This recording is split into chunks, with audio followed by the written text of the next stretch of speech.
What's up, guys? Today I am going to talk about some tackle tips and my top 5 or 6 spring baits. Now, these are not necessarily bed fishing baits. These are just my top 5 spring baits that work for me in my part of the country.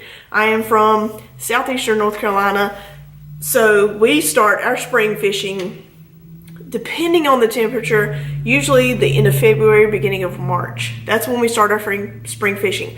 Some of you have not even gotten out of the ice yet, so it's different for everyone. What baits work for me may not work for you, but these are my go-to top 5, 6 spring baits. Hope you enjoy.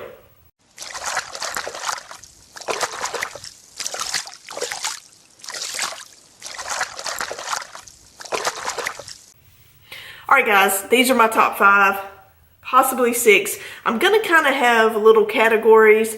Like I'm gonna have a plastics category and then a hard bait category. So bear with me on that one, because my plastics category is gonna include a couple of different ways that you can rig stuff. As always, there are different ways to rig plastic worms, but in the spring, I feel like certain colors work for me better than others. Alright, a couple ways that I like to rig plastics in the spring. One of my favorites is wacky rigged. Some people use the O-rings, some people do not. Some people use trick worms, some people use stick worms. I personally don't feel like it makes that big of a difference what kind of worm you use. It's mainly action. A lot of times the stick baits will work a little better because they just fall a little better. Here, I have more of a trick worm type. I like to rig mine where one side is a little shorter than the other because it seems like it makes it fall a little better. I don't always use the O-rings, but if I am able to pre-rig, then I will use the O-rings more often than not. So that is like how I like to wacky rig my worms. Sometimes I will put a nail weight in the tip so that it kind of gives it a little bit of a different fall. Fish almost always bite a wacky rig no matter what time of the year it is, but in the spring when you need to kind of slow it down a little, maybe it's a little bit cooler of a day, or if it haven't warmed up quite as much, then the slower presentation of the wacky rig is one way to go. Another way that you can rig is Texas rig. One of my favorite colors for me is the green with the fluorescent tip. Now, this is one of my favorite colors. This works well for me no matter how I rig it most times of the year. This color for me gets bit more than many others. I don't know if it's just the tip where it's a different color. I honestly don't know why, but for me, this works much better than most other colors. Now, watermelon with the red flake also works well for me in the stick baits. Whether it's wacky rigged, Texas rigged, watermelon red flake is another color that works well for me. Some people like blue with black flake or black with blue flake. It just depends on what works well in your areas. But for me, those two colors work the best for me when I'm talking Texas rigs. Now we can also talk about Texas rigged creature baits. Texas rigged creature baits work well in the spring as well because you can slow those down. Many different ways you can rig them. You can also shaky head rig a worm, but with my creature baits, I like to Texas rig them and they do well for me. And any lifelike color works well in my area. I don't use as many creature baits as I do worm baits, but the creature baits are another option if you want to Texas rig a bait. That takes care of my plastics category. To me, those ways to rig those plastics are the most beneficial in my area. Now we're going to head on to the hard baits. Really, both of these I use year round, but in the spring and the fall, they are used a little bit more than others. And that one is the jerk bait. This is a lunker hunt jerk bait, but there are many different types. There's the 110, there's many different jerk baits, but jerk baits to me work really well in the spring and in the fall when those bass are slowing down a little bit. Now in the spring they're starting to speed up, but then the fall they're starting to slow down and feed a little bit. They're still feeding up for the winter, but they don't like a total moving bait. And with the jerk bait, you can jerk it a couple times and give it a pause. And when it's a little cooler out, you can pause it for a longer period of time to get that reaction. And 9 times out of 10, they're hitting the pause. So you need to make sure your rod gives it that bend so that you can get those jerks and it gives it that pause. Also make sure you're using fluorocarbon line if you have a suspending jerk bait so that your bait does not start to float up with the mono. My next heart bait is a lipless crank. Now this is just a silver lipless crank.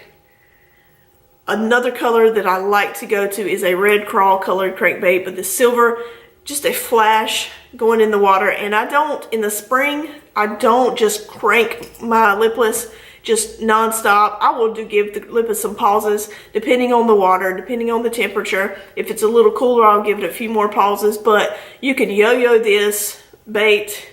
The crankbait is a very versatile bait. Many different ways you can use it.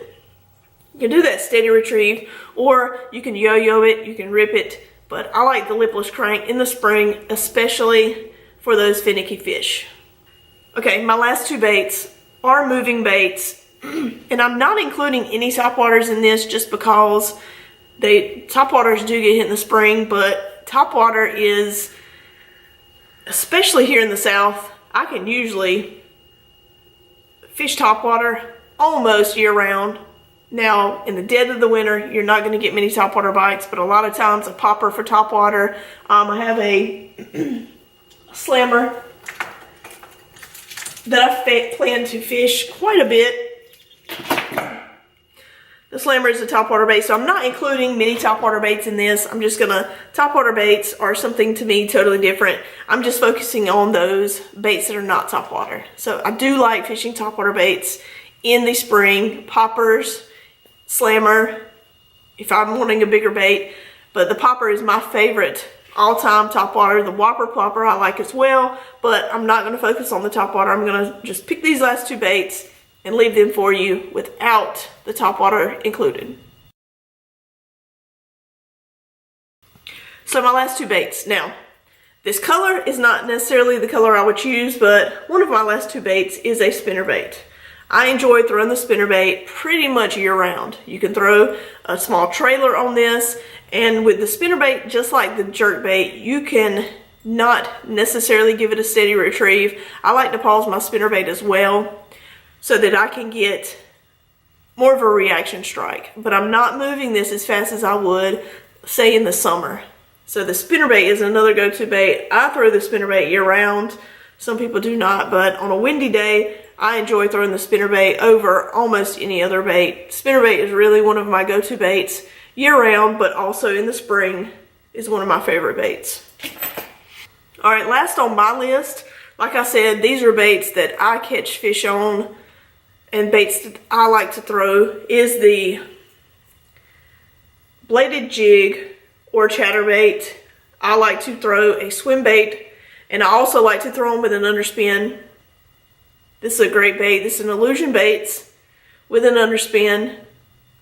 I love this chatterbait. It really works well. It moves a lot of water, and that's something that you want. You want those fish, especially in the spring. They're keying in on this bait fish. They're starting to really feed up. The chatterbait is definitely a way to go, and this one with the underspin just adds another dimension to the chatterbait. And like I said, I like to put a paddle tail swim bait on it to give it more of a realistic bait fish look. So those are my top 5 or 6 spring baits. Now you could get into bed baits. I mean, you can throw a bluegill. This is a Huddleston bluegill. You can throw something like that. You can throw the bullgill, which is a bluegill bait, on the beds. Any bluegill bait, pretty much, bass are gonna bite, especially when they're bedding. Creature baits are good when they're bedding.